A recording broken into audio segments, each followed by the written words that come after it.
Que a graça bendita de nosso Senhor e Salvador Jesus Cristo esteja sobre a sua vida.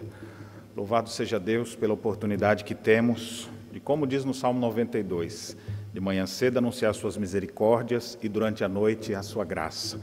Já nos reunimos na parte da manhã para prestarmos culto ao Senhor e agora à noite, podendo transmitir ao vivo, você que está nos acompanhando na sua casa. É uma grande satisfação saber que você tem sido edificado e tem acompanhado esses momentos de pregação da palavra, oração, louvores ao Senhor. Estamos vivendo uma época diferente e, graças a Deus, podemos, ainda que virtualmente, nos encontrar. Mas com toda a reverência, como se estivéssemos aqui, todos presentes, juntos, como um só povo, adorando a Deus. Que você possa, nesse momento, ter toda a sua atenção voltada ao trono da glória de Deus. O tema do culto nessa noite é uma igreja disposta a fazer o bem. Uma igreja disposta a fazer o bem reconhece que foi alvo da bondade de Deus. Vamos abrir nesse momento a palavra do Senhor no Salmo de número 126. Eu farei a leitura e você acompanhará. Diz assim esse cântico de romagem: quando o Senhor restaurou a sorte de Sião, ficamos como quem sonha. Então a nossa boca se encheu de riso e a nossa língua de júbilo. Então entre as nações se dizia: grandes coisas o Senhor tem feito por eles. Com efeito, grandes coisas fez o Senhor por nós, por isso estamos alegres. Restaura, Senhor, a nossa sorte como as torrentes no Neguebe. Os que com lágrimas semeiam, com júbilo ceifarão. Quem sai andando e chorando enquanto semeia, voltará com júbilo, trazendo os seus feixes. Amém. Grandes coisas fez o Senhor por nós, por isso estamos alegres. Nós reconhecemos que fomos alvo da bondade de Deus. Por isso, em nosso coração, só pode existir mesmo um desejo intenso de louvar a Deus, de dizer à nossa própria alma quão grande é o nosso Deus, grandioso és tu. Vamos louvar a Deus nesse momento com o hino de número 26.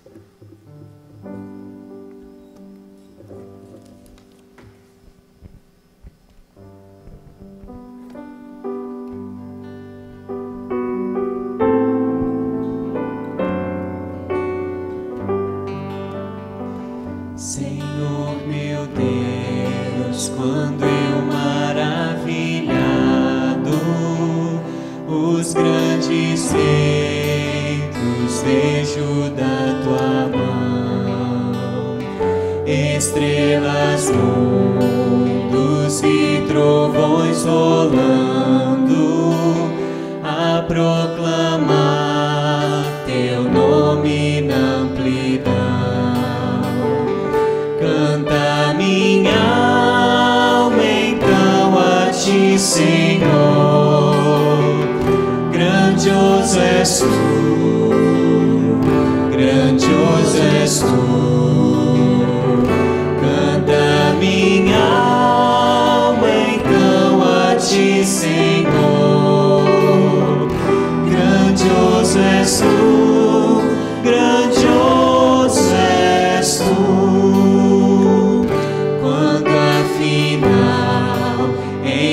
Esplendor e glória, Jesus abrir as portas da mansão. Eu hei de estar de joelhos entre os santos, na mais humilde e vera adoração. E então cantar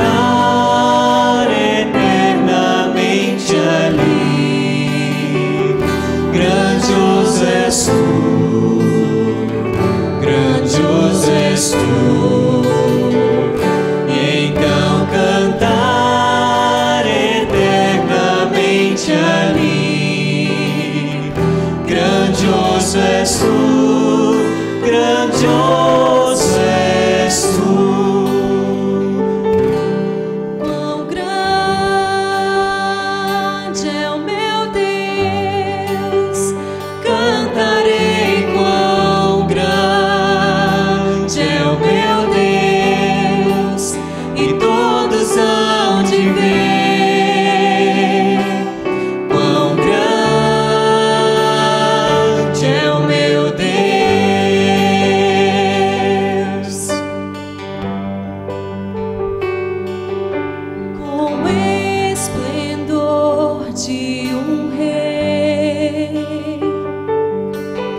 em majestade e luz.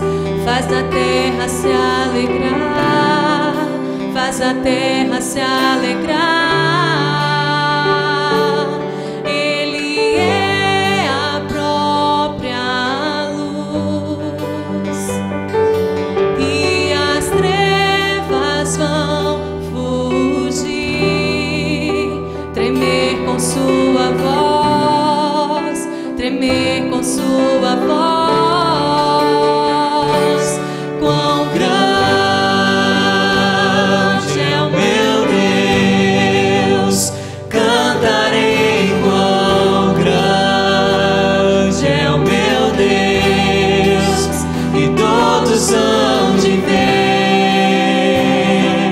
Quão grande é o meu Deus.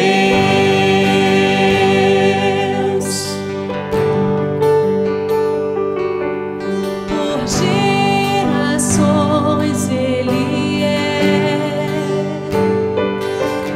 e o tempo está em Suas mãos. O começo e o fim, o começo e o fim, Ele subsiste em Filho, Espírito e Pai, Cordeiro e Leão, o Cordeiro e o Leão. Quão grande é o meu Deus, cantarei. Quão grande é o meu Deus, e todos hão de ver. Quão grande é o meu Deus.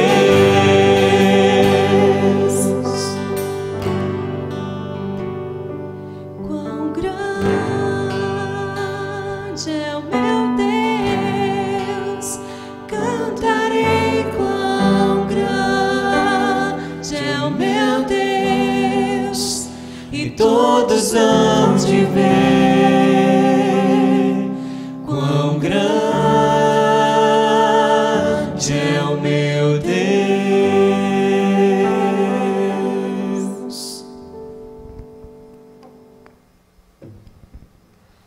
Vamos orar ao Senhor. Pai bondoso, Pai de amor, que maravilha, Senhor, neste dia, Pai, podemos novamente estarmos reunidos para adorar o Teu santo nome, Pai. Agradecemos mais uma vez pelo privilégio que temos, ó Pai, como filhos, ó Pai, que foram adotados, resgatados, ó Pai, pelo sangue do Cordeiro, Pai, reunidos como igreja do Senhor, como, ó Pai amado, povo Teu, Deus. Te louvamos, ó Pai, pelas mais ricas bênçãos em Cristo Jesus. E te pedimos, ó Pai, nos abençoa, ó Pai, com a Tua santa palavra neste culto, Senhor, e recebe as nossas orações, os nossos cânticos, a nossa adoração, ó Pai, nos méritos do nosso Senhor e Salvador Jesus Cristo. Amém. Uma igreja disposta a fazer o bem confessa seu egoísmo e falta de amor ao próximo. Vamos fazer a leitura bíblica em Mateus, capítulo 25, versículos de 31 a 46. Mateus 25, 31 a 46. A palavra diz assim: quando vier o Filho do Homem, na sua majestade, todos os anjos com ele, então se assentará no trono da sua glória, e todas as nações serão reunidas em sua presença. E ele separará uns dos outros, como o pastor separa dos cabritos as ovelhas. E porá as ovelhas à sua direita, mas os cabritos à esquerda. Então dirá o rei aos que estiverem à sua direita: vinde, benditos de meu Pai, entrai na posse do reino que vos está preparado desde a fundação do mundo. Porque tive fome e me destes de comer, tive sede e me destes de beber. Era forasteiro e me hospedastes, estava nu e me vestistes, enfermo e me visitastes, preso e fostes ver-me. Então perguntarão os justos: Senhor, quando foi que te vimos com fome e te demos de comer?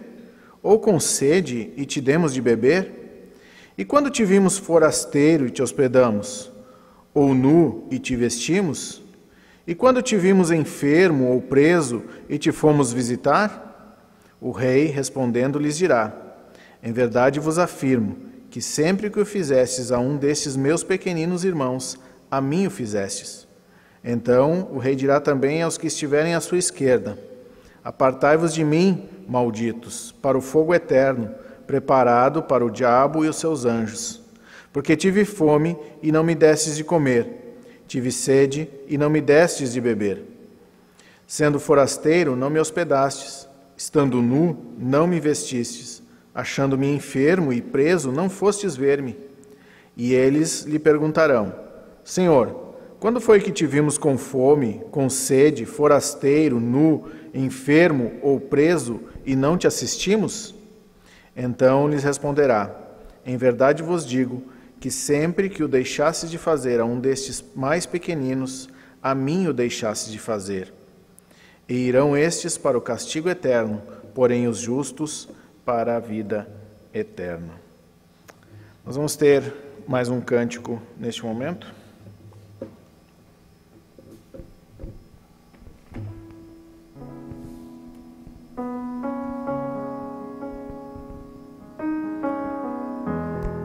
Vasos quebrados.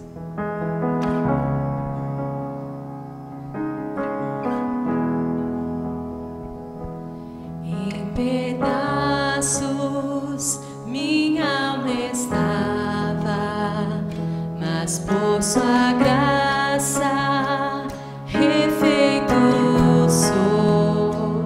Sem nada em troca fui resgatado.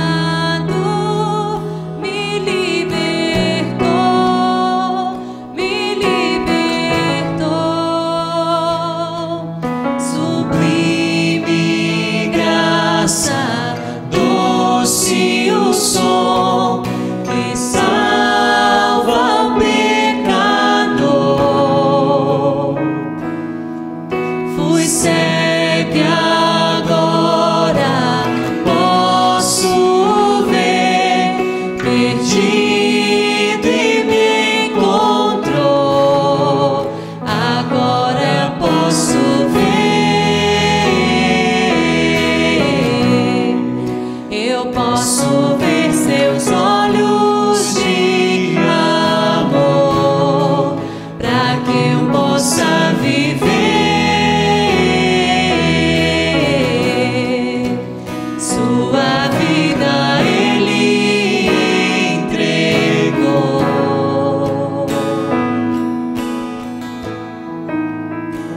Mesmo com falhas e com fraquezas, o teu tesouro em mim está. Minha vida entrego, serei teu vaso pra um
ó Pai de amor.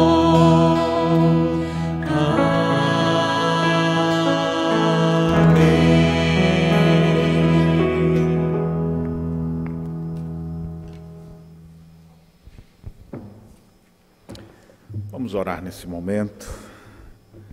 Nesse tempo de pandemia, muitas pessoas têm nos procurado, pedindo para que orássemos por elas, além de pessoas enfermas, instituições que vivem de doações e que passam momentos difíceis, pais e filhos enfrentando crises também para a educação dos seus filhos, casais enfrentando crises, adversidades, as dificuldades que nós estamos também com a rede de ensino, as escolas. Nós vamos orar por isso, por aqueles que se encontram desempregados e também por aqueles que estão acamados. Deus é poderoso para sustentá-los e defendê-los e restabelecê-los. Vamos orar nesse momento. Senhor, nosso Deus e Pai, nós te damos graças porque em meio à crise temos onde nos amparar. Tu és o nosso amparo e o nosso escudo, o Deus da nossa salvação. E rogamos nesse momento que Tu venhas abençoar as famílias que nos acompanham, as famílias da Tua igreja e outras que ainda não são da nossa igreja, mas que também têm nos acompanhado. Tu sabes as lutas que esses cônjuges têm enfrentado, problemas dos mais diversos. Ajude-os, ó Deus. Abençoe também essas crianças em cada casa, que os seus pais possam saber educá-los, possam resgatar a figura do culto doméstico em seus lares.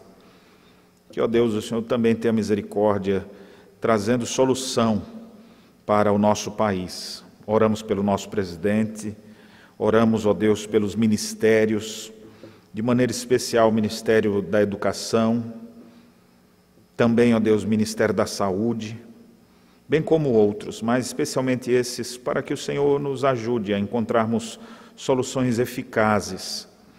E pelos nossos governantes, ó Deus, as autoridades constituídas, nós suplicamos que o Senhor dê a eles sabedoria no procedimento, para que eles possam ser Teus instrumentos para o bem do povo. Ajude-nos, ó Deus. Abençoe aqueles que também estão acamados, enfermos, que estão com Covid-19. Abençoe os nossos hospitais, para que nós não continuemos a ver esse colapso na rede pública, sem ter UTIs para atender a todos. Senhor, tem misericórdia. E ajude-nos para que possamos encontrar uma vacina para esse mal. Sabemos que Tu és Deus que controla todas as coisas e na hora que o Senhor quiser, tudo isso vai mudar. Por isso pedimos Tuas bênçãos, Tua graça sobre as nossas vidas, sobre as pessoas que estão sofrendo nesse exato momento. Que a Tua bênção, que a Tua graça se estenda sobre todos eles. É a nossa petição. E gratos fazemos em nome de Jesus. Amém. Uma igreja disposta a fazer o bem, louva a Deus por ver a sua bondade na terra. Olha o que diz o Salmo 119, verso 64. A terra, Senhor, está cheia da Tua bondade. Ensina-me os Teus decretos. Nesse momento nós vamos entoar cânticos de louvor ao nosso Deus. Você de sua casa, cante também, não fique só assistindo não, cante. Cante com toda a sua alma, com todo o seu coração. Hoje é o terceiro domingo do mês, e como fazemos todo terceiro domingo do mês, nós trazemos o que chamamos de oferta das primícias, trazemos nossos dízimos, ofertas e também alimentos, que depois são reunidos pela nossa junta diaconal e são destinados para pessoas necessitadas ou instituições. Como nós não estamos nos reunindo, você não pôde trazer seu alimento aqui, você pode sim entrar em contato com qualquer um dos nossos diáconos e eles irão até a sua casa retirar suas doações. E se você quiser fazer isso por meio de uma oferta, também poderá fazê-lo depositando na conta da nossa igreja. Certamente, atitudes de bondade devem fazer parte do cotidiano do povo de Deus. A vida está ruim para muita gente, mas tem gente que está bem pior do que você. Então vamos nos unir para juntos amenizarmos o sofrimento de outros. Vamos louvar a Deus então nesse momento, com todo o nosso coração.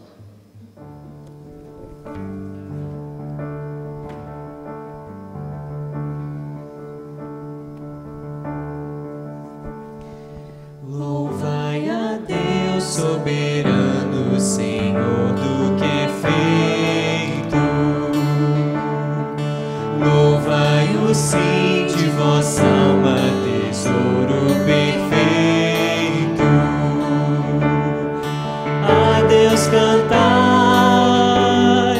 e com fervor tributai, profundo amor e respeito.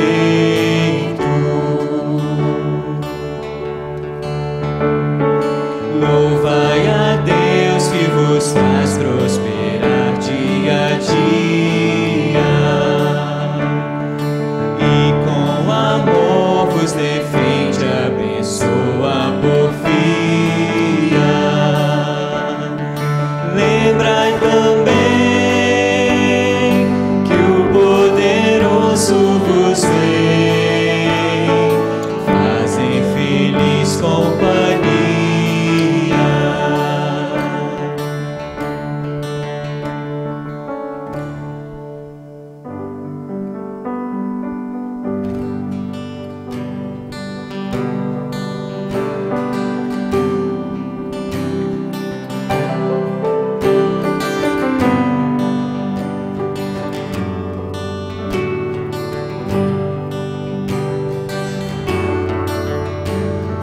Todo o poder te foi dado no céu e na terra. Todo o poder te foi dado.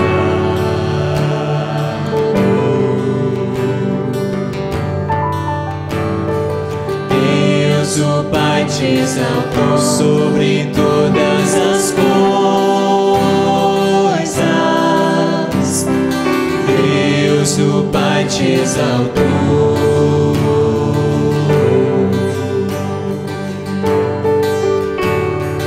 Manifestado em carne, justificado em espírito, visto dos anjos, pregado aos gentios, crido no mundo e recebido na glória.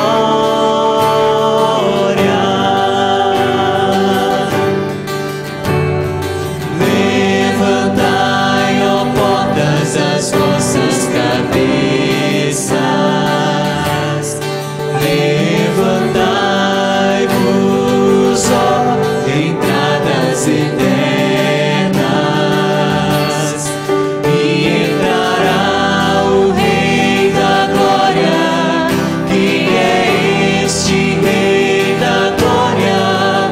O Senhor forte e poderoso, o Senhor poderoso na guerra.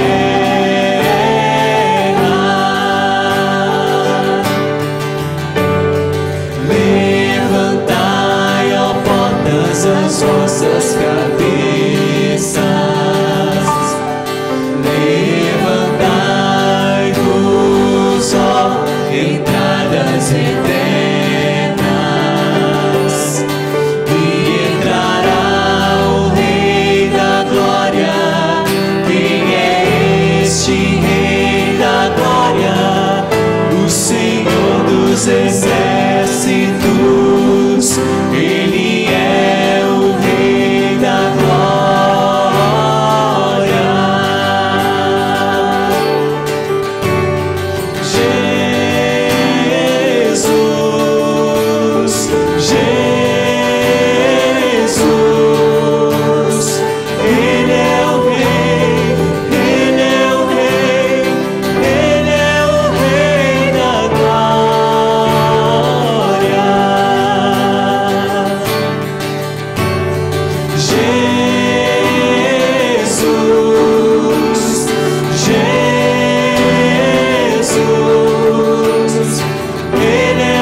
Oremos.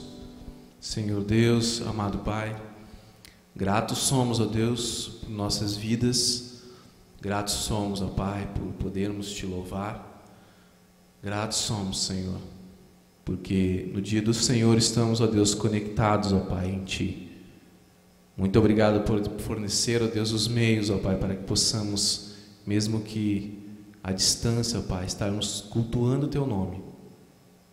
Que possamos, ó Deus, valorizar cada momento, ó Deus, contigo, Senhor, mesmo que à distância, Pai, para que logo mais possamos estarmos todos juntos em comunhão.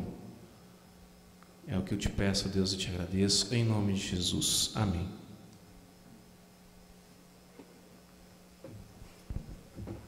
Uma igreja disposta a fazer o bem direciona as suas ações de bondade aos domésticos da fé.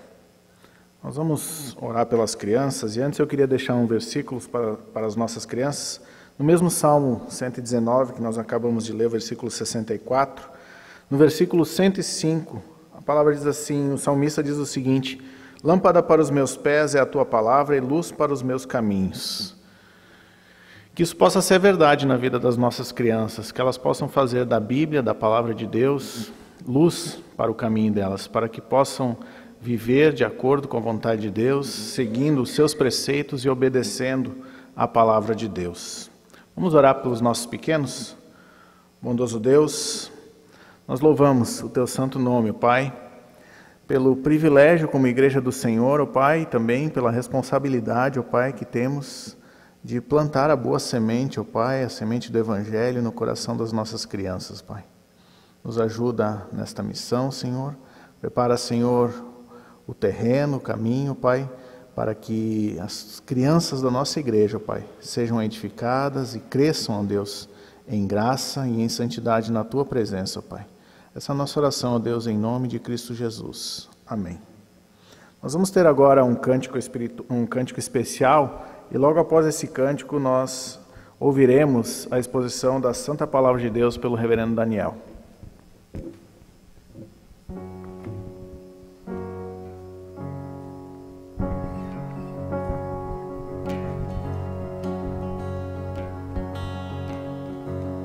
Quem sou eu para que o grande Rei me receba? Sim, me perdi, Ele me encontrou, seu amor por mim, seu amor por mim. Quem Deus liberta, livre enfim será. Sou filho de Deus, sim eu sou. Sua graça me resgatou, me purificou. Quando eu era um pecador, morreu por mim. Sim, morreu por mim. Quem Deus liberta, livre enfim será. Sou filho de Deus, sim eu sou. Em tua casa, ó Pai, há um lugar pra mim. Sou filho de Deus, sim eu sou. Escolhido, perdoado, eu sou quem dizes que eu sou. Tu és fome até o fim, eu sou quem dizes que eu sou. Escolhido, perdoado, eu sou quem dizes que eu sou. Tu és fome até o fim, eu sou quem dizes que eu sou. Sim, eu sou quem dizes que eu sou. Quem Deus liberta,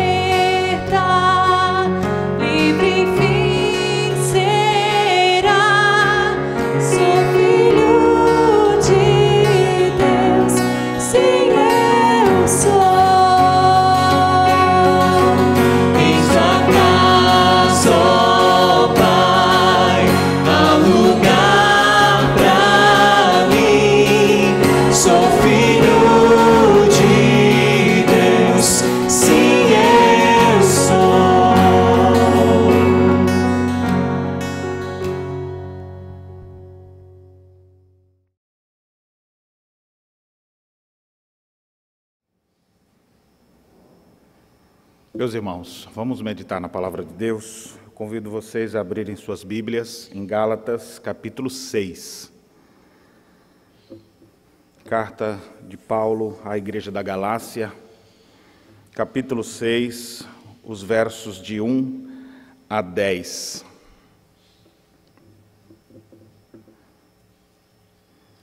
Gálatas 6, de 1 a 10, assim nos diz a palavra do Senhor. Irmãos, se alguém for surpreendido em alguma falta, vós que sois espirituais, corrigi-o com espírito de brandura, e guarda-te para que não sejam também tentados.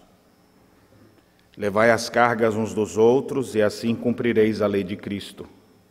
Porque se alguém julga ser alguma coisa não sendo nada, a si mesmo se engana. Mas prove cada um seu labor, e então terá motivo de gloriar-se unicamente em si e não em outro, porque cada um levará o seu próprio fardo. Mas aquele que está sendo instruído na palavra, faça participante de todas as coisas boas aquele que o instrui. Não vos enganeis, de Deus não se zomba, pois aquilo que o homem semear, isso também ceifará. Porque o que semeia para a sua própria carne, da carne colherá corrupção. Mas o que semeia para o Espírito, do Espírito colherá a vida eterna. E não nos cansemos de fazer o bem, porque a seu tempo ceifaremos, se não desfalecermos. Por isso, enquanto tivermos oportunidade, façamos o bem a todos, mas principalmente aos da família da fé. Amém. Você já deve ter visto várias propagandas de TV, vários cantores, inclusive, personalidades, fazendo suas lives para adquirir recursos, para ajudar entidades. E, de fato, existem muitas entidades que nós podemos agir de maneira bondosa. Tinha uma frase, um clichê que foi produzido há um tempo atrás, que pegou até hoje as pessoas ainda a dizer: devemos fazer o bem sem olhar a quem. E aí você tem uma série de instituições que estão passando por seus momentos difíceis e que as pessoas podem ajudar, como Teleton, Criança Esperança, própria rede de restaurantes separam dias para ajudar suas instituições, Mac Dia Feliz e coisas dessa natureza. E, de fato, é bom que as pessoas aprendam a fazer o bem. Mas será que não devemos olhar a quem? Será que é assim mesmo? A atitude generosa, o coração disposto a ajudar, sem sombra de dúvidas, é uma das marcas de uma fé autêntica. Porque a fé verdadeira, ela se demonstra através de boas obras. Mas quem deve ser o alvo das nossas ações bondosas? Então nós estamos aqui diante de um texto que nos diz em quais direções nós podemos apontar, em quais direções nós podemos ser úteis no reino de Deus e para quem que nós deveríamos demonstrar a nossa generosidade. O texto, o último versículo, começando do fim para o início, ele já diz assim: enquanto tivermos oportunidade. E a ideia aqui, a palavra oportunidade, da ideia de tempo, enquanto tivermos tempo, façamos o bem a todos. Ou seja, não vamos limitar nossos atos de bondade. Tem alguém que precisa ser alvo disso, podemos ser úteis de alguma maneira a todos. Só que a gente sabe que você não vai ajudar todo mundo. Você não vai ajudar nem toda a sua família, às vezes. Não vai nem ajudar todo o seu bairro. Então, todos que você puder. Contudo, ele diz, mas principalmente. Ou seja, quando você não tem um discernimento de para que lado você vai agir com bondade, quero fazer o bem sem olhar a quem? Para qualquer um, de qualquer maneira, sem refletir, a Bíblia não apresenta dessa maneira. Ela diz, se você tem tempo aqui é vida, se você ainda tem oportunidade de servir nesse mundo, enquanto você ainda está aqui, faça o bem a todos, mas, agora afunila, principalmente aos domésticos da fé, a sua família da fé. E nesse sentido, eu gostaria de falar sobre esse tempo de fazer o bem e em quais direções a gente deveria demonstrar nossos atos de bondade. Porque o texto faz referência a você agir com bondade, principalmente afunilando aos domésticos da fé. Não é nem a sua própria família, porque isso naturalmente todos aqui já fazem. Não é simplesmente eu faço atos de bondade para mim mesmo. Isso já todo mundo já faz, não precisa ter uma ordem específica para fazer isso. Mas ele diz que você deve afunilar aos irmãos da fé. E por que essa instrução é importante? Eu conheço, já presenciei muitas vezes pessoas conversando comigo ou com outras pessoas dizendo das suas frustrações por muitas vezes terem ajudado uma instituição, ajudado alguém e na verdade foram enganados. Então não são poucas as pessoas que se aproveitam da generosidade de uns para acabar roubando essa maior generosidade, que não é a quantia que eles colocam, mas a generosidade do coração. E aí muitas pessoas, por causa dessas frustrações, elas simplesmente dizem, eu não vou fazer mais nada para ninguém faz nada por mim. Aí o coração começa a enrijecer, amargurar, e uma coisa tão válida quanto essa, uma coisa tão saudável quanto um coração que reflete o caráter de Deus, um coração bondoso, que demonstra isso através de boas obras, de boas ações, mas às vezes fica endurecido por causa exatamente desses essas pessoas mal intencionadas. Então, é tempo de fazermos o bem. Enquanto tivermos oportunidade, façamos o bem. E essa é uma boa oportunidade. Não porque estamos vivendo a pandemia. Se não tivesse pandemia, eu ia dizer a mesma coisa. Hoje é tempo da gente fazer o bem. Depois da pandemia, é tempo de fazer o bem. Se a gente tivesse nascido depois da Segunda Guerra Mundial, ia dizer, gente, essa época é propícia para a gente fazer o bem. Se você encontrasse alguém que acabou de sair do hospital, olha, hoje é um dia propício. Ou seja, enquanto a gente está aqui nesse mundo caído, sempre vai ter oportunidade para a gente fazer o bem. Mas nós não vamos fazer com todo mundo indistintamente.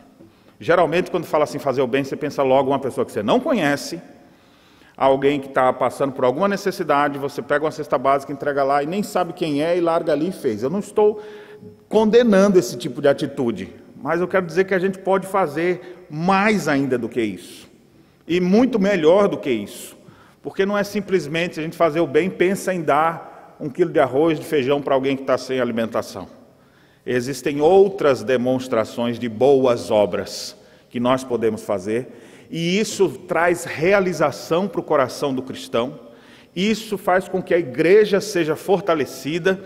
Automaticamente uma igreja forte numa cidade vai ser luz nesta cidade, luz para o mundo, luz para as nações. Então, eu queria que você pudesse olhar comigo, o contexto todo do capítulo 6 nos fala sobre isso. Para quem que nós devemos demonstrar bondade? Eu queria mostrar para vocês nesse texto pelo menos 3 direções que o texto nos apresenta. Inicialmente, no verso 1, nós temos o primeiro grupo, a quem devemos demonstrar bondade. E você não vai levar alguma roupa de inverno para ele. Por que eu estou dizendo dessas coisas assim? Eu não estou condenando isso, por favor, me entendam. É porque a gente resume a isso os nossos atos de bondade. Chegar no verão e tentar ajudar com alguma coisa que você não usa mais, talvez separar uns quilos de alimentos para pessoas necessitadas, aquele casaco que já não cabe mais em você, tem 3 anos que você está tentando ver se emagrece para ver se usa, aí você desiste e fala, vou doar para a campanha de inverno para quem não tem. Ótimo, quem faz isso? Mas isso aí todo mundo já faz, gente que é crente, gente que não é crente, todo mundo já faz isso. Eu estou querendo mostrar para vocês algo muito maior que a palavra de Deus nos mostra e que também são atos de bondade que a gente precisa fazer. Primeiro grupo de pessoas que a gente deveria fazer o bem, dos domésticos da fé. Porque o texto deixa claro, a todos, mas principalmente aos domésticos da fé. Olha o que ele diz no verso 1. Irmãos, se alguém for surpreendido em alguma falta, vós que sois espirituais, corrigiu com espírito de brandura, e guarda-te para que não sejas também tentado. O contexto próximo dessa passagem de fazer o bem a todos, mas especialmente aos domésticos da fé, primeiramente aponta para os irmãos caídos, para aqueles que por alguma situação não estão mais na mesma firmeza. Observe, alguém for surpreendido em alguma falta. Nós todos somos pecadores, não somos um monte de anjo. Embora muita gente às vezes queira se esconder atrás da religião para mostrar que é uma coisa que ela não é. Todos nós somos pecadores, todos nós estamos passivos de sermos seduzidos pelo nosso próprio coração e cometermos pecados contra Deus e contra o próximo. Você tem potencial para ser uma pessoa maligna. Até aquelas irmãzinhas que você fala, isso aqui eu acho que tem nem pecado. Essa irmãzinha aqui, uma vovozinha, você fala, ela tem potencial sim. Aquele tiozinho que você fala assim, não, esse aqui é um amor de bondade. Ele tem potencial para ser tão maligno quanto o pior serial killer que você já ouviu falar. Todos nós, vocês aqui, e eu também, todos nós temos potencial, por causa da nossa natureza caída, de cometermos torpezas terríveis. Por isso a Bíblia diz, quem pensa que está em pé, cuide para que não caia. É muito mais fácil você viver uma vida de hipocrisia, de religiosidade, de legalismo. Olha que absurdo que aquela pessoa fez. Aí você condena um pecado pequeno ali, alguma coisinha mais leve, e você vive uma série de outros pecados guardados dentro do seu coração. O texto diz, faça o bem aos seus irmãos caídos. Você já parou para pensar nisso? Quando fala em pensar em fazer o bem para alguém? Em algum momento você estava pensando, vamos fazer o bem, pessoal, vamos nos reunir. Você já pensa logo numa camisa, voluntários, não sei o quê, vamos levar sopa para os que estão com fome, vamos levar roupa para aqueles ali. Mas dificilmente a gente fala, vamos levantar os caídos, vamos atrás dos irmãos que estão fracos. E olha como ele diz, se alguém for surpreendido em alguma falta, ou seja, as pessoas vão cair em pecado, não porque elas querem. Como eu disse, a nossa natureza, essa expressão do calvinismo é muito boa, totalmente depravada, essa é a nossa condição humana, ela pode fazer com que a gente caia. E agora, o que faz? Geralmente, o que a gente faz? Joga pedra, condena, porque esse é o padrão do mundo. Não acredito. Que absurdo! Como se estivesse desconsiderando o que é um ser humano. E ele diz assim, vós que sois espirituais, e aqui eu fico pensando, qual é o propósito da sua superioridade cristã em relação a alguma outra pessoa, se não ajudar os outros? O texto aqui usa essa expressão espirituais, não como aos coríntios, que Paulo usa com um tom mais de ironia até, porque havia um grupo que se achava espiritual lá e era totalmente carnal. Mas aqui, Paulo está escrevendo nessa outra igreja da Galácia, aqueles que são mais maduros, vocês que são mais maduros, façam algumas coisas em relação a esses irmãos. Ou seja, se você está em pé, se você não caiu na mesma falta daquele, o que você faz em relação ao caído lá? Se eu não lesse o texto, vocês todos já sabem o que a gente faz, né? Pastor fulano lá, caiu em pecado. O que a gente faz agora? Cada um vai pegar uma pedra assim, miserável, como é que tu tem vergonha? Bonito, né, crente? E da minha igreja ainda por cima. Ou então dizer, graças a Deus não é da minha igreja não faz isso. E aí a gente vai vivendo esse legalismo dessa maneira. Meus irmãos, todos são passivos de alguma situação assim. E se existem pessoas maduras, elas não vão olhar para jogar pedra em cima deles. Mas o que elas vão fazer? Olha o que o texto diz. Corrigiu com espírito de brandura. Corrigiu com espírito de brandura. Eu acho muito interessante que a ideia aqui, quando ele nos fala de corrigir essas pessoas, a ideia não é simplesmente de pegar uma vara e dar nas costas assim. Bonito isso que você fez, né? E botar nas redes sociais ainda por cima. Eu não queria dizer, mas... E aí, vai soltando a fofoca evangélica lá. Não, a Bíblia diz, você quer fazer o bem, viu, irmão caído? Vai até ele, corrige-o, olha a expressão, com espírito de brandura, porque se não tiver essa observação do apóstolo Paulo, você vai querer corrigir com espírito de bravura, de querer ser o justiceiro, talvez o vingador de sangue do Antigo Testamento. Se eu puder matar, eu queria. Mas a Bíblia diz, corrigiu com espírito de brandura. A palavra corrigir aqui do grego, ela pode ser traduzida como restaurar, que é a ideia de tornar algo aquilo que era inicialmente. Então, ao invés de simplesmente condenar, essa pessoa deveria procurar restaurar a vida do pecador para que ele pudesse se colocar em pé de novo.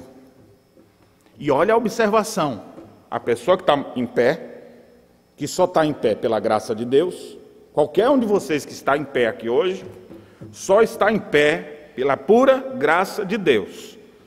E aí o que acontece quando você vê um que caiu? Com espírito de brandura você vai lá para tentar levantar o caído, corrigi-lo, instruí-lo, restaurá-lo, ajudar para que ele possa voltar a ser o que era, porque esse é o milagre da fé. Cristo é poderoso para nos restaurar, para nos perdoar e para dizer as coisas velhas já passaram, agora tudo se fez novo, e caminhar em novidade de vida, aguardando o dia que nós não mais teremos que lutar contra o pecado, não mais vamos ter que ficar com essa sobe-levanta, essa espiritualidade de gangorra. Hoje eu estou bem, estou na força do Senhor. No outro dia você já caiu e já está assim, Senhor, por que me abandonaste? Senhor, dá-te pressa em acudir-me, já não aguento mais. E no outro dia, ó Deus, eu posso enfrentar um exército contigo. A nossa vida vai sendo assim, nessa terra, porque há uma constante luta da nova natureza em Cristo com a antiga natureza, com a velha natureza. O pecado ainda habita em nós, mas nós já temos o novo homem formado em nós, mas só estaremos completamente livres na glória dos céus. É a tensão entre o já e ainda não. Eu já estou salvo, mas ainda não chegou lá.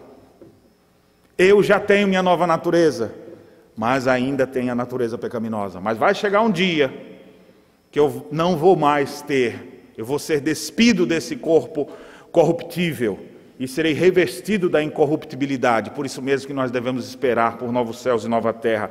E você que hoje está em pé, você vai lá corrigir o irmão, não com a varinha na mão, dando nele, mas procurando restaurar ele. Às vezes, eu tenho que fazer uma ressalva, tenho que dar umas broncas também. Mas até a própria bronca é como a bronca de um pai, de uma mãe que ama seus filhos. Ele dá a bronca, mas ele está ali para continuar. É ele que enfrenta todas as coisas. Então você corrige, exorta, restaura, tentando trazer a pessoa de volta. E agora olha o final do versículo. E guarda-te, para que não sejas também tentado. Agora foi ele. Será que amanhã não vai ser você? Hoje você está apontando o erro dele. Amanhã não poderá ser o seu? Então a Bíblia diz que nós devemos fazer o bem a essas pessoas caídas. Antes de eu prosseguir, eu queria que você refletisse sobre isso. Quem são as pessoas que você hoje encontra, que você conhece, que estão caídas em alguma falta? O que você conhece nesse sentido? Enquanto eu falo aqui, você lembra de alguém? Vem à sua mente, irmãos seus, eu queria que você fizesse um esforço, quem sabe você lembrar, pessoas que estavam no nosso meio, mas por alguma razão já não estão mais. O que eu posso fazer para que aquele irmão que caiu em alguma falta, ele possa ser restaurado, ele possa ser restabelecido?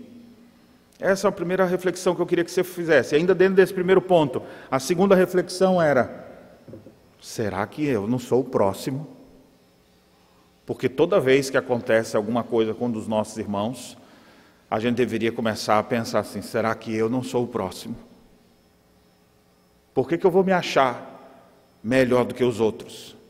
Esse auto-engano pode ser a sentença para que de fato você seja o próximo da lista a cair em alguma falta. E o texto não fala que tipo de falta seria. Isso é bom porque nos dá margem para tratarmos de qualquer tipo de pecado que a pessoa cometeu. Geralmente, quando a gente fala de cair em alguma falta, a gente pensa logo numa situação de adultério. Caiu em pecado. Mas tem tantas outras coisas, às vezes intrigas, furtos, escândalos, fofocas que destroem a vida de outras pessoas, imoralidades tantas. A lista de pecados, ela é infindável, porque o pecado vai se misturando, era meio isso com isso. Seja que falta for, algum irmão caiu nela, nosso dever, você que está em pé pela graça de Deus, deve olhar para aquele irmão e restaurá-lo com espírito brando. Se nós agíssemos assim, nós estaríamos fazendo muito bem a todos, especialmente aos domésticos da fé. Por que a todos? Porque aquela pessoa que está caída, ela está vivendo suas crises, ela está vivendo seus momentos difíceis. E afeta várias pessoas com quem ela convive. Se você for um instrumento de Deus para restaurar essa alma, ela vai poder retornar ao seu convívio com todas as pessoas, fazer bem a muitas outras pessoas, a igreja vai ser mais saudável, a sociedade será mais saudável, porque você pensou em fazer o bem aos seus irmãos caídos. Observe como eu coloquei o termo, irmãos caídos. Nós precisamos disso. Por isso o escritor aos Hebreus diz que devemos nos exortar mutuamente no dia que se chama hoje, para que nenhum de vós seja endurecido pelo engano do pecado.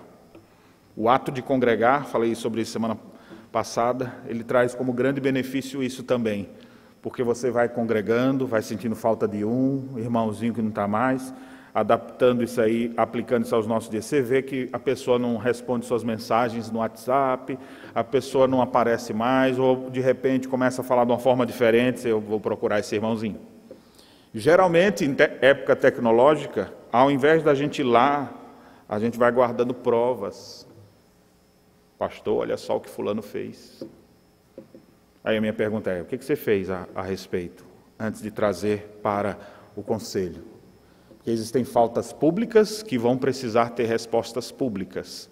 O texto não necessariamente está falando sobre isso aqui, sobre as ações, por exemplo, da igreja em relação ao caído. Aqui ele está falando aos irmãos, de uma forma geral.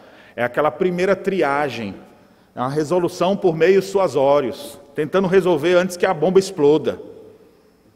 Se você pode impedir um incêndio dele se proliferar, ali no início, por que você vai deixar pegar fogo todo para agora chamar os bombeiros? Então é nesse sentido que o texto aponta. Na nossa caminhada da fé, a gente percebendo como é que estão os nossos irmãos e fazer o bem para eles. Exortando, irmão, cuidado com essas companhias, o que você está fazendo da sua vida com isso? Chamando a atenção de um aqui e ali, procurando restaurá-lo. Aqueles que são maduros na fé precisam fazer isso.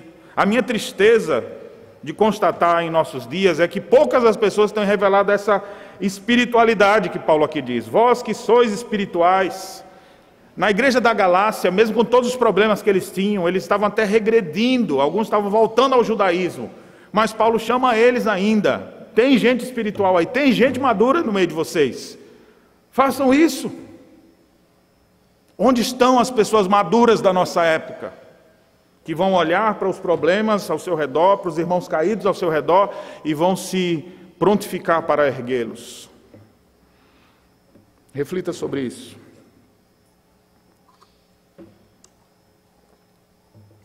Agora vamos prosseguir no texto. Os versos de 2 a 5 nos fala de um segundo grupo que deve ser alvo de nossas boas ações. Olha o que o texto diz: levai as cargas uns dos outros, e assim cumprireis a lei de Cristo. Porque se alguém julga ser alguma coisa, não sendo nada, a si mesmo se engana. Mas prove cada um seu labor, então terá motivo de gloriar-se unicamente em si, e não em outro, porque cada um levará o seu próprio fardo.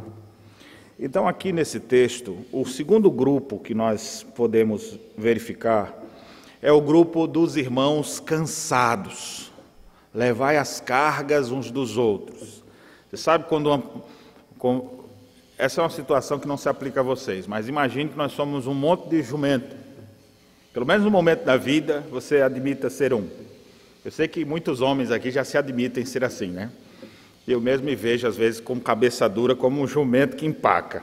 Então pense agora que você com seus irmãos são alguns jumentos. Aí vocês vão levar uma carga para um determinado lugar. Aí cada um recebeu sua carga. Uns uma carga de açúcar, outros uma carga de algodão, e cada um com aqueles pacotes enormes. Imagine o peso que vai ficar. Os que estão levando algodão, imagine o mesmo pacote, né? Aquele fardo de 20 quilos, mas só cheio de algodão. Não deve pesar nem 5 quilos, eu acho. Nem 3, talvez. Já o outro com 20 quilos de açúcar. Um fardo de um lado, um fardo do outro. E você é o jumento ali que vai carregar. Imagine que você está nesse grupo de carregadores e vai atravessar um rio em determinado momento. Aí o que acontece? Enquanto uns estão lá, ai meu Deus, está difícil aqui a vida, e o outro, que bobagem, rapaz. Não tem nada de peso aqui, olha como eu vou aqui. E um vai criticando o outro lá, porque está levinho carregando algodão. E o outro lá carregando 40 quilos de açúcar no lombo. Aí eles passam dentro do rio para sair pelo outro lado de lá. Por que eles passaram no rio? Não precisa você perguntar, eles são jumentos, né? Então eles não estão pensando, eles só estão fazendo o serviço. É só para ilustração mesmo. Quando passa pelo rio, o que aconteceu com o algodão? O algodão encheu d'água agora. Aquilo que pesava quase nada, agora está mais pesado do que tudo quando ele sai. E o que entrou com açúcar, que saiu, vem com um saquinho bem leve. E aí agora ele começa a dizer, ué, rapaz, você não estava dizendo que estava leve? E o outro, não, rapaz, me ajuda aqui. Eu falei, quando eu precisei de ajuda, você não me ajudou. E aí ele segue. Como é uma história de jumento, não tem muita moral trazer lições disso aqui, mas eu queria só dizer um ponto aqui. Muitas vezes nós encontramos pessoas que estão levando cargas mais pesadas do que outros. E às vezes as coisas se invertem. Mas o que a Bíblia diz é que em todo o trajeto nós deveríamos levar as cargas uns dos outros. A ideia de distribuir essas cargas. A igreja deve ser um lugar onde se demonstra amor, na medida que nós vamos caminhando e ajudando uns aos outros. Você quer fazer o bem? Ajude os irmãos que estão cansados com as suas cargas pesadas. Muitas vezes na vida da igreja, a gente vê assim, 20% trabalhando, 20% estudando maneiras de dizer que eles não deveriam fazer daquele jeito, e outros 60% olhando. E o que influenciar mais, ele acaba indo atrás. Se fosse essa a nossa estatística, em que grupo você hoje se encontra? Você está no grupo dos que estão sobrecarregados, levando muita carga, ou você está naqueles grupos que não está carregando nada? Eu sei que alguns, por causa de suas aptidões dadas por Deus, pelos dons que Deus dá, estão carregando muita coisa. Mas outros estão achando que estão carregando muito, levando quase nada. Eu não consigo deixar de lembrar daquela figura da Era do Gelo. Estão lembrados do Cid e aquele mamute? Aí tem aquela cena lá que vai chover, o mamute pega um monte de lenha e bota sobre as pedras para ali fazer um telhado onde eles vão ficar abrigados. Enquanto ele leva aquele monte de tora, de madeira, o Cid, aquela preguiça, vem com um pauzinho desse tamanho, fininho, arrastando. E quando chega no lugar diz, estou morto. Às vezes a gente vê esse retrato também hoje em dia. Pessoas que estão carregando muito e às vezes não estão reclamando. E às vezes um que está carregando uma travezinha assim e já achando que estão cansados. A Bíblia diz, levai as cargas uns dos outros. Levai as cargas uns dos outros. Pastor, por que o texto diz depois no final, usando a mesma figura, ele diz, cada um levará a sua própria carga, ou seu próprio fardo. As palavras aqui elas são diferentes no texto. No primeiro momento, essa carga que cada um carrega, que deve ser distribuída, é uma referência à dinâmica da igreja. A igreja deve ter condições de cada pessoa entender o seu lugar no corpo de Cristo e atuar em alguma frente. Ou se não for em alguma frente, em alguma parte mais oculta, que não está à vista, mas Ele está trabalhando, porque tudo é necessário. Todos nós somos úteis no reino de Deus, e devemos entender isso. Não existe algumas partes que devem se achar mais do que as outras. Se alguém se julga ser alguma coisa não sendo nada, a si mesmo se engana. Na igreja não há lugar para estrelismo. A única estrela que brilha na igreja é a estrela da manhã, Jesus. Todos nós devemos trabalhar por Ele e levar as cargas uns dos outros. Tem a ver aqui com nossa santificação, com o trabalho que nós executamos na igreja. É tão bom quando a gente vem à igreja e é servido, melhor ainda quando você vir à igreja para servir. Todos chegam para ser servidos e para servir. Essa é a dinâmica, nenhum está aqui só para dar. Você dá e você recebe. O próprio apóstolo Paulo escreve aos Filipenses dizendo: eu estou indo ter com vocês para compartilhar algum dom, para ser abençoado por vocês e eu também ser útil na vida de vocês. E assim é a dinâmica da igreja. E nesse intercâmbio de ajuda mútua, nós estamos fazendo o bem. Você quer fazer o bem, não quer? Então faça o bem aos irmãos cansados. Aqueles que estão cansados, talvez porque estão lutando contra o pecado para se manter na igreja, às vezes porque estão trabalhando demais em alguma coisa e poucas pessoas estão aparecendo para lhe ajudar, estão cansados por causa dos sofrimentos psíquicos ou materiais que eles estão lidando, e está na hora da gente ajudar a carregar. A palavra aqui para carregar, ela pode dar a ideia assim de carregar, de alguém que pega, que bota sobre os ombros, que tira do outro e carrega. E é isso que a gente precisa fazer na prática. Você olhar para as pessoas da igreja assim: aonde eu estou vendo alguém que está exprimido? Onde é que eu estou vendo alguém sobrecarregado? Em que área eu posso ser útil? E você pode procurar alguma maneira de servir. É melhor você ir tentar e depois descobrir que não é bem naquele lugar, e daí você vai para outro, do que você ficar só contemplando. Será que eu posso ajudar onde? Aí de repente você acha: eu acho que eu quero ser pregador. Aí você vai pregar e você vê que você não tem muito jeito para aquilo.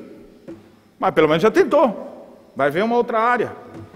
Tem outras necessidades. A junta diaconal precisa fazer algumas visitas e está precisando de pessoas para acompanhar. E você: isso eu não gosto de fazer não. Aí de repente você: não, eu quero fazer. E de repente você se descobre fazendo aquilo.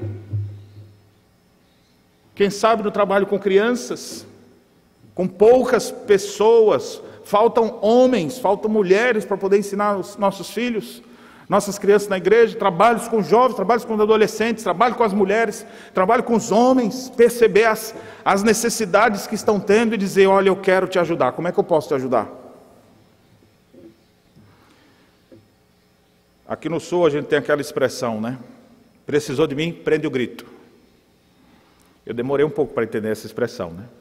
Mas hoje agora já fiz a exegese, o que quer dizer. Prende o grito, e eu pensava que assim, eu vou gritar e... Mas a ideia não é essa. A ideia é: se precisar, me chama. Ou seja, não precisa nem gritar. Pode prender esse grito, não precisa soltar o grito, porque precisou, conta comigo, não é? Então, tem muita gente com o grito preso. Daquela forma que eu entendia. E que precisa do seu apoio. Você pode fazer o bem para alguém que está sobrecarregado.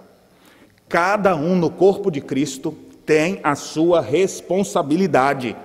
Essa é a ideia da segunda palavra aqui para fardo, que remonta àquela ideia da bolsa do soldado que ele carregava na guerra. Ou seja, ali estão os mantimentos dele, tudo que ele precisa está ali dentro. Cada um leva o seu. Cada membro da igreja tem sua responsabilidade. A sobrecarga em alguns indica que tem pessoas que não estão fazendo o seu dever. E que nós precisamos disso. Se é Deus quem cuida da sua igreja, se é Deus quem mantém o seu povo, com certeza Ele concede seus dons ao povo dessa igreja. E é possível que você esteja recebendo os dons de Deus e você esteja com eles enterrados, travados.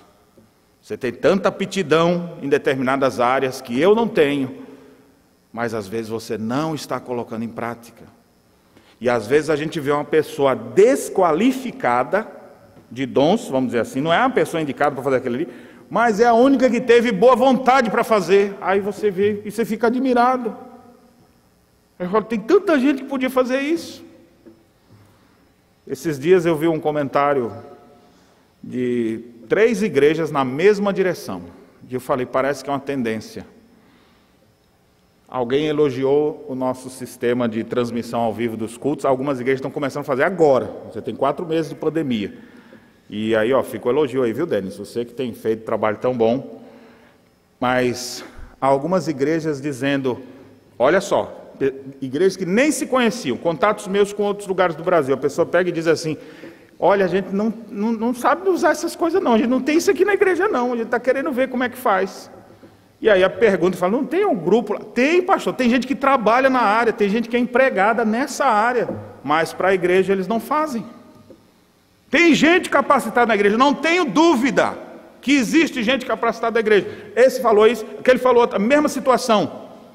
Você pode ser útil com aquilo que você sabe fazer. Agora você tem que se prontificar. Você tem que ter essa iniciativa de ver assim, meu irmão, peraí, deixa eu te ajudar aqui. Eita, rapaz, tá pesado mesmo, viu? Como é que tu tá aguentando isso? Eita, vem mais 2 aqui para me ajudar, que eu não estou aguentando esse negócio aqui não. Aí pronto, distribuindo o fardo.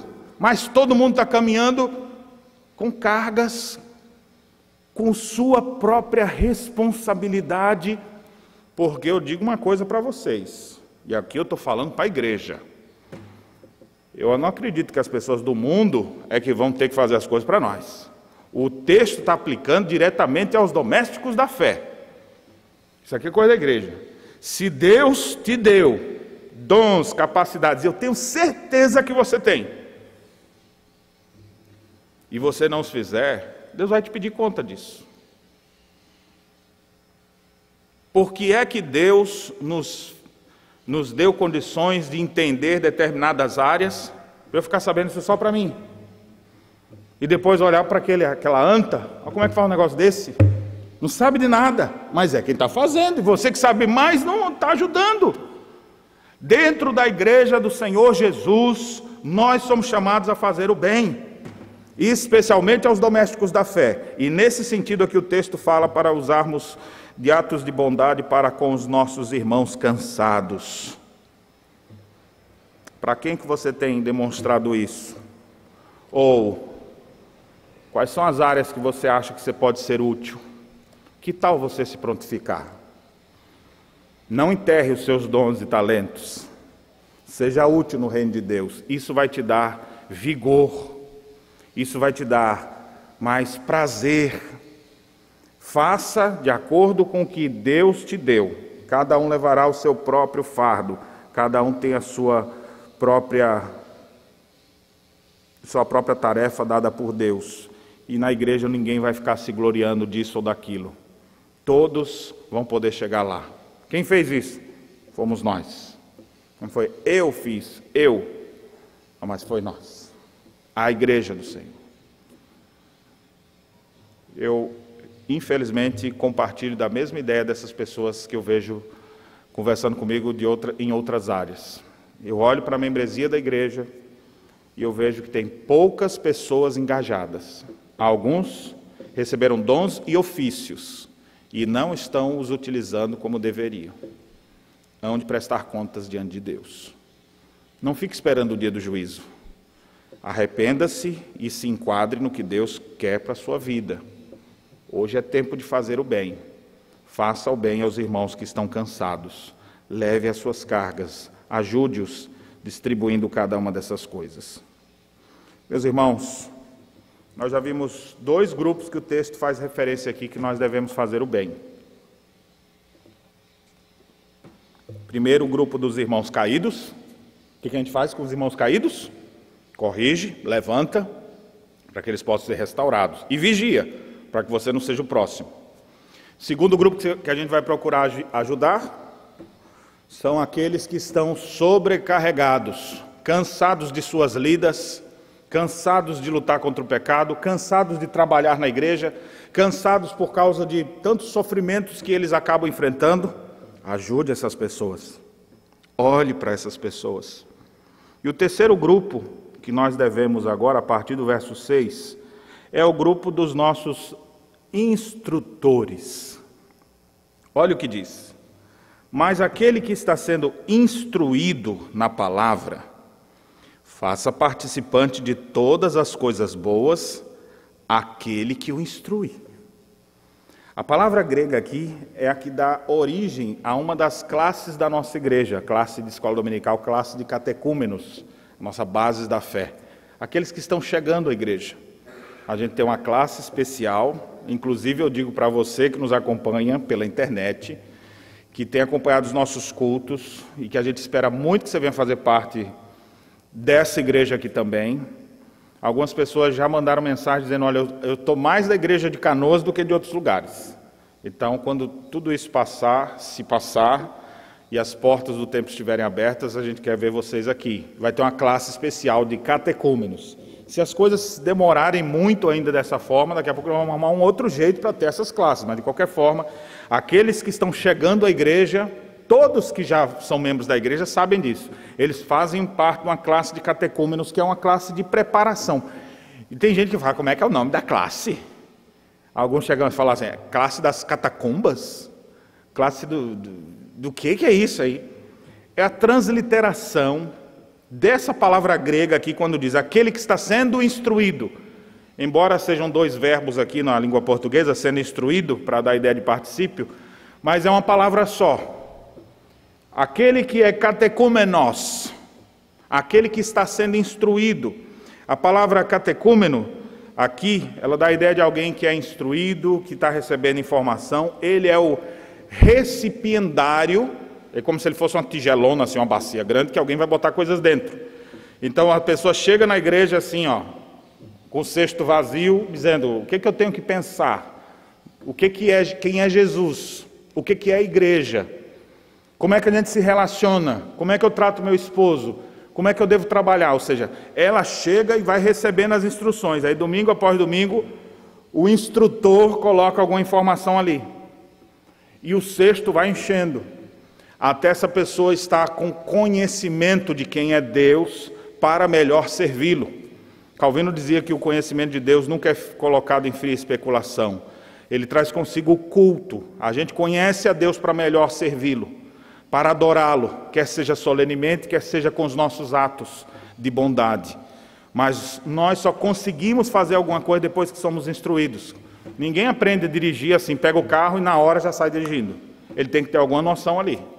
Não, ele pode até aprender, mas vai se bater muito. Assim também nós temos grande proveito quando a gente chega na igreja e alguém nos instrui. Quando eu cheguei na igreja, eu não sabia discernir a mão direita da esquerda. E eu perguntava assim para a minha namorada, hoje minha esposa: que hora é a missa da tua igreja? Eu não sabia diferenciar o que era uma programação católica de uma programação evangélica. Que hora que vai? E eu ficava perguntando, e eu via que eles riam e depois respondiam com toda boa vontade. Eu fico pensando assim, hoje em dia eu vejo pessoas dessa mesma forma, chegando na igreja, às vezes sem noção, citando frases de pessoas como se fosse versículo da Bíblia, com ideias distorcidas sobre o reino de Deus, sobre quem é Deus. Pois bem, essas pessoas chegam assim, e com poucos dias, com poucos meses, elas já dissipam essas ideias erradas, porque elas são convencidas pela Escritura do que é certo para elas. Então essas pessoas são os catecúmenos, os que recebem a instrução, os que são alvo dessa instrução. O que a Bíblia diz? Você que é catecúmeno, não é simplesmente o que faz parte daquela sala, mas você que está sendo instruído. Quem que é instruído na igreja? Poderia perguntar, quem não é instruído na igreja? Todos nós somos instruídos na igreja. A criança é instruída na igreja. Tem instrução específica para ela. Graças a Deus nós temos pessoas que procuram dedicar-se a isso, para instruir as nossas crianças. Quem é que instrui os nossos adolescentes? Tem gente que se especializa de ficar tentando descobrir o que está acontecendo para aplicar a verdade bíblica na vida do adolescente. Quem é que instrui os jovens? Quem que instrui as mulheres da igreja? Quem que instrui os homens da igreja? Quem que instrui a música da igreja? Se você recebeu alguma instrução, a Bíblia agora está dizendo assim: você que foi instruído, faça participante de todas as coisas boas aquele que o instrui, ou seja, demonstre atos de bondade para com seu instrutor. É um pouco complicado falar sobre isso aqui, porque eu sou um instrutor. Fica parecendo que eu estou falando algo querendo alguma coisa em troca. De maneira alguma desejo isso, quem me conhece sabe muito bem. Mas essa é uma verdade que precisa ser colocada, e é bíblica, e eu não posso pular essa instrução, ainda que me constrange em falar sobre isso. Mas amplio aqui, porque o texto fala aquele que está sendo instruído, e nós temos muitas pessoas sendo instruídas, edificadas, e você precisa fazer com que essa pessoa que está sendo um instrumento de Deus na tua vida, seja agora participante, a palavra aqui, koinonia, ele faça parte de todas as coisas boas. Não leve para os seus instrutores só suas dúvidas, só seus problemas. Não leve para os seus instruidores apenas crises e dificuldades. Não os procure somente para isso, porque se você procurar, eles serão ávidos em querer lhe ajudar. Todos que estão separados para a instrução, a coisa que a pessoa que mais gosta de fazer é ajudar quem está ali na dúvida e sem saber o que fazer. Eu não estou nessa profissão, não é uma profissão, mas é um chamado de Deus. Eu não vivo como instrutor por um emprego simplesmente, mas é porque Deus me deu o dom disso, e eu me sinto útil no reino de Deus, quando eu instruo, quando eu prego como agora, quando eu sento com alguém para fazer um aconselhamento, quando chega alguém com dúvidas, como um dia eu cheguei e tiro essas dúvidas, e consigo, aquele momento mágico que você vê a pessoa falando assim: meu Deus, eu não entendia isso. É como se as escamas caíssem dos olhos, a pessoa começa a enxergar plenamente, não vive mais na cegueira, na escravidão do pecado. Ver isso acontecer é em si o prêmio, porque o grande prêmio dos instruidores é exatamente a aprovação de Deus. A Bíblia diz que importa que os dispenseiros sejam encontrados fiéis. Eles ensinarem a verdade, não suas ideias. Eles fazerem as pessoas conhecerem as Escrituras, para que a Escritura possa ajudá-las em todos os momentos. Ele já tem a grande recompensa. Mas aqui na terra a gente tem também de ver pessoas sendo transformadas, de ver pessoas sendo modificadas, de ver pessoas saindo da sua crise existencial, ver pessoas que não encontravam solução e agora encontrando, vendo pessoas que estavam em guerra, vivendo em paz. Mas não é sobre isso que o texto fala. O texto agora fala do que você, que é instruído, deve fazer com seu instrutor. E o texto diz: faça ele ser participante de todas as coisas boas. Uma igreja saudável, ela reconhece, se submete e valoriza a sua liderança, aqueles que estão sendo seus instrutores. Eu louvo a Deus porque aqui na igreja nós temos uma equipe grande de pessoas que são capacitadas para instruir. Graças a Deus pela vida de todos vocês que de alguma maneira têm sido usados por Deus para instruir. Essas pessoas devem ser participantes de todas as coisas boas. O que mais me chama a atenção, irmãos, ao tratarmos desse assunto, sobre fazer o bem, é que se a gente não olhasse para esse texto da Bíblia, e eu chegasse aqui dizendo: irmãos, hoje é dia de fazermos o bem, vamos fazer o bem para as pessoas ao nosso redor. Na hora você ia pensar: pastor, você quer ir, vamos doar sangue? Vamos levar a cesta básica? Vamos fazer sopa e levar para os mendigos que estão por aí? Vamos fazer a campanha do agasalho? E eu não sou contra, mais uma vez eu digo, essas iniciativas são ótimas. Quem faz, continue. Mas a igreja é chamada a fazer outras coisas, eu diria que vão ter um impacto muito maior do que esses. A Bíblia manda a gente olhar para as pessoas que a gente geralmente não olha. O irmão caído, caiu, já era. Corta da igreja. Pastor, pode... Quer que eu desça a guilhotina? Eu sou o primeiro a puxar a cordinha lá para... Acabou, pronto. Sai logo, vai embora. Então não vai ficar ninguém no final lá. Porque todos nós somos passíveis disso. A Bíblia diz: olhe para os irmãos caídos. Quer fazer o bem? Olhe para quem está ao seu redor caído. Olhe para aquelas pessoas que estavam aqui, mas não estão mais. Lembre daquele jovem que veio algumas vezes, mas não tem vindo mais, que pode estar envolvido em muitos pecados, e por isso não tem mais condição de vir para cá, que a sua consciência não lhe permite. Quem sabe você lembra, cadê aquele adolescente que vinha para cá e não vem mais? Graças a Deus que não vem mais, era muito chato. Será que aconteceu com aquela pessoa? E aquele casal que estava vindo, que comungava conosco, que participava e de repente passou por algumas coisas. O que a gente tem que fazer? A Bíblia diz, faça o bem, vá lá levantar ele. Ajude essa pessoa, restaure essa vida. Eu tenho que lembrar para vocês daquilo que Tiago, um dos primeiros escritos do Novo Testamento, ele fala acerca dessa pessoa que vai atrás dos que estão caídos para fazer alguma coisa. Deixa eu ler aqui para vocês, Tiago capítulo 5. Finalzinho de Tiago, ele diz assim: meus irmãos, se algum entre vós se desviar da verdade e alguém o converter, sabei que aquele que converte o pecador do seu caminho errado, salvará da morte a alma dele e cobrirá a multidão de pecados. Quer fazer o bem para alguém? Levante os caídos. Quer fazer bem a alguém? Leve a carga daqueles que estão cansados de carregar sozinho. Assuma a sua responsabilidade. Entenda o seu lugar no corpo de Cristo.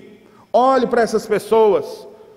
Ao invés de olhar só para pessoas que você não tem nem ideia de quem são, olhe para quem está carregando fardos pesados na sua igreja, seus irmãos na fé. Pastor, não estou vendo ninguém carregando muito fardo assim não. Então é bom olhar mais então, porque com certeza tem gente sim sobrecarregada. E você pode ser o instrumento de Deus, você pode ser útil. E olhe também para os seus instruidores, os seus instrutores. Geralmente a gente olha para todo lugar, às vezes a gente ajuda a gente que a gente nem conhece, e aqueles que estão sempre ao nosso redor, a gente não consegue nem lembrar de dizer, muito obrigado pelo que você fez em minha vida. Muito obrigado, você me ajudou naquele momento tão difícil que eu passei. Muito obrigado. Você ajudou meu filho naquela dúvida que ele tinha, hoje é outra criança. Muito obrigado. A gente estava brigando por causa dessa situação, o seu conselho nos ajudou. E você deve lembrar de quem são as pessoas que estão atuando em sua vida. Faça o bem a essas pessoas. E o que é interessante, caminhando para o final agora. Olha o que os versos dizem. Verso 7. Não vos enganeis, de Deus não se zomba, aquilo que o homem semear, isso também se fará. Às vezes, alguma das coisas que você está passando faz parte daquilo que você semeou. Eu caí, ninguém me levantou, pastor. E você, já olhou para alguém caído também? Quando eu estava fazendo isso aqui, ninguém me ajudava. E você tem ajudado? Aquilo que nós semeamos, nós vamos colher. Que o homem semear, certamente ceifará. É uma lei natural. Mas o texto diz agora, do ponto de vista espiritual, porque o que semeia para a sua própria carne, da carne colherá corrupção. Mas aquele que semeia para o Espírito, do Espírito colherá vida eterna. Você foi semeado, ou você foi chamado para semear ações de bondade nesse mundo. Se puder, faça a todos, mas principalmente aos domésticos da fé. E ao mirar nesses 3 grupos, você vai estar fazendo um grande serviço. Por quê? Porque a igreja vai estar mais sólida. Porque ela pega as 3 linhas principais. Aquele que está caído, que por alguma razão às vezes não está nem na comunhão da igreja, para que ele volte. Aqueles que estão trabalhando e aqueles que são os instruidores com dons tão vitais para a igreja. Para ensinar as pessoas. Quando você pega essa massa, você está botando a igreja toda equilibrada. É isso que o Senhor espera da sua igreja. Quer fazer o bem? Mire nessas direções. Eu quero fazer o bem. Aí às vezes, em vez de ajudar a sua igreja, vai ajudar outra coisa lá fora. Faça aquele se puder, mas afunilando dentre esses ramos. Porque se a igreja toda estiver saudável, os caídos foram levantados, Todo mundo está com suas cargas distribuídas. Com certeza a gente vai poder fazer muito mais do que já se faz.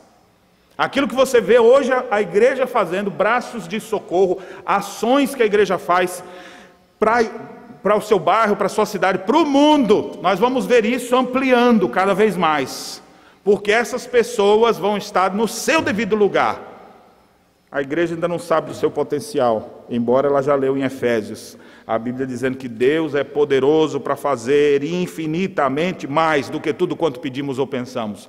Ele pode fazer a gente transbordar de sua graça e de seu amor, mas essa igreja precisa aprender a fazer o bem, uns para com os outros, e nós vamos ser um forte luzeiro a brilhar nesse mundo.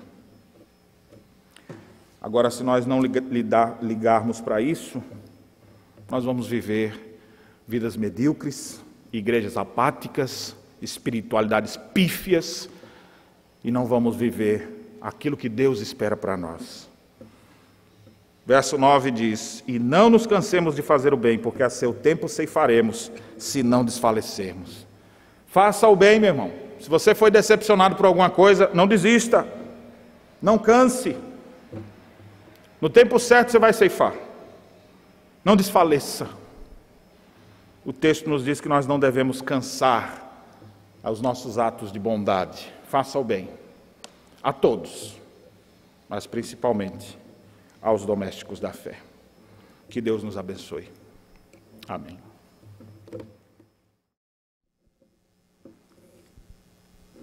Uma igreja disposta a fazer o bem, semeia na vida das pessoas para a vida eterna. Em resposta à mensagem que nós acabamos de ouvir, vamos nesse momento então entoar o hino de número 221, Vaso de Bênção.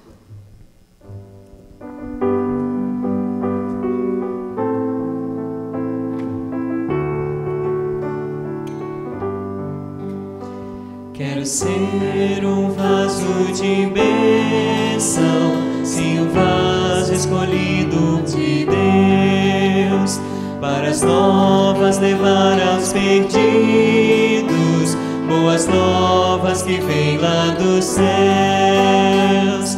Faze-me vaso de bênção, Senhor, vaso que leve a mensagem de amor. Eis-me submisso e ao teu serviço eu me consagro, bendito Senhor.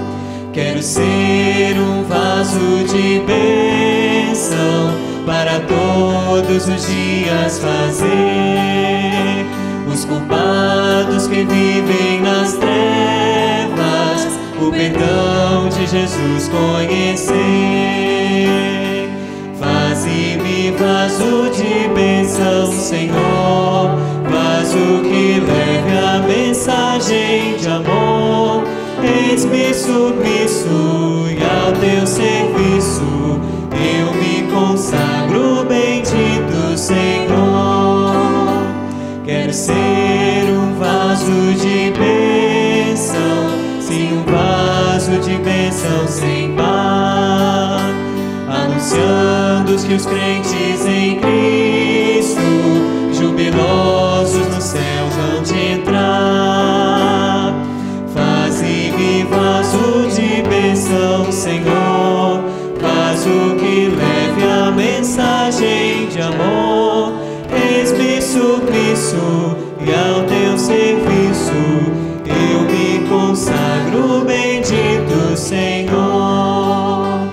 Para ser um vaso de bênção é mistério uma vida real, uma vida de fé e pureza, revestida de amor divinal. Faze-me vaso de bênção, Senhor, vaso que leve a mensagem de amor. Eis-me submisso e ao teu serviço eu me consagro, bendito Senhor.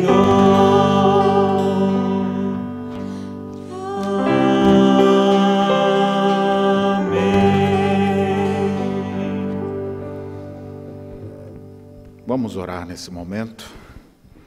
Deus, como cantamos, queremos ser vasos de bênçãos, vasos preciosos em Tuas mãos. Que nós possamos, ó Deus, procurar fazer o bem, uma igreja disposta a fazer o bem a todos, mas principalmente aos domésticos da fé. Nos dê a graça de olhar para os caídos e procurar ser Teu instrumento para reerguê-los, restaurá-los. Ó Deus, nos ajude também a olharmos para as pessoas que estão sobrecarregadas e distribuirmos melhor as nossas cargas, assumindo a nossa responsabilidade. Ó Deus, conceda-nos essa bênção. E também, ó Deus, aos nossos instrutores, os preciosos instrumentos Teus para a edificação da Tua igreja, os instrutores de nossas crianças, jovens, adolescentes, adultos, os pastores que fazem parte da nossa igreja. Nós Te louvamos, ó Deus, pela vida destes homens vocacionados para instruir a outros. Que a Tua bênção esteja sobre cada um, que nós possamos aprender a fazer o bem. É a nossa súplica em nome do Senhor Jesus. Amém. Recebam, irmãos, a bênção do Senhor.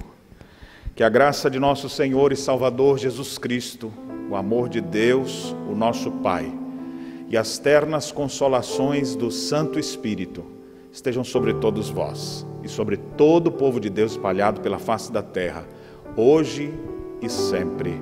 Amém.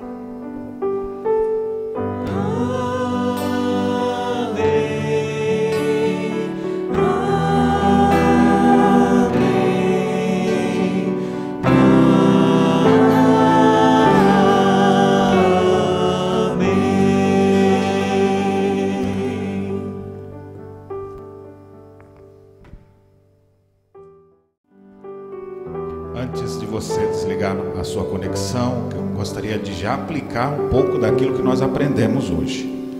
Eu gostaria de fazer um agradecimento muito especial a pessoas queridas que têm atuado aqui nessa igreja, especialmente nesse tempo de pandemia. Muitos deles estão sobrecarregados até, pois têm gastado horas e horas. Quero agradecer esses irmãos que estão aqui comigo, cantando, tocando, irmão Reis, Daiane, Lucas, Davi e outros mais.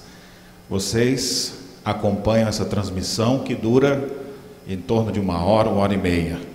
Mas para a gente organizar tudo isso aqui, às vezes nós ficamos aqui 6, 7 horas, toda semana, para produzir um momento de edificação para a vida de vocês. Quero agradecer ao nosso irmão Denis, que depois pega todo esse material, edita para levar até a sua casa, através dessa transmissão. Quero agradecer minha filha, que é a minha camera girl, que tem nos apoiado nesse trabalho também. Não posso deixar de fazer referência aqui e agradecer a Deus pelos meus pastores auxiliares que atuam aqui e nas congregações para que juntos possamos dar assistência espiritual às pessoas nessa época de pandemia.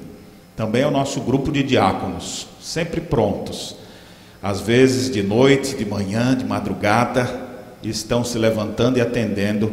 Nós louvamos a Deus pela vida dos nossos diáconos e trainees.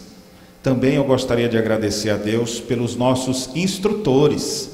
Nós temos várias, especialmente as nossas irmãs que ensinam no nosso departamento infantil. Temos também alguns homens e nós louvamos a Deus. Eles têm preparado um culto na linguagem das crianças, toda semana enviado mensagem para elas. Deus seja louvado por suas vidas.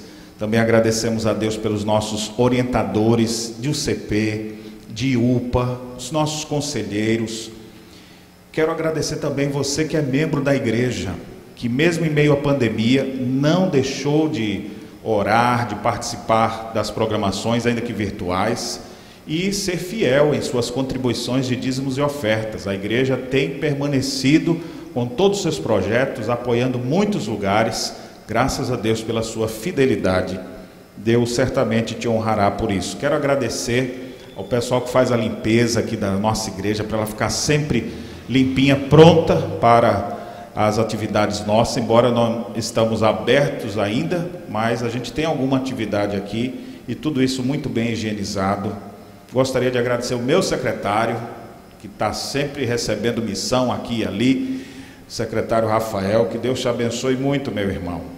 E por último, não posso deixar de agradecer a minha esposa, que é um grande apoio, não só quando eu estou em casa, mas na igreja. Deus seja louvado pela sua vida, Cíntia. Que Deus te abençoe grandemente.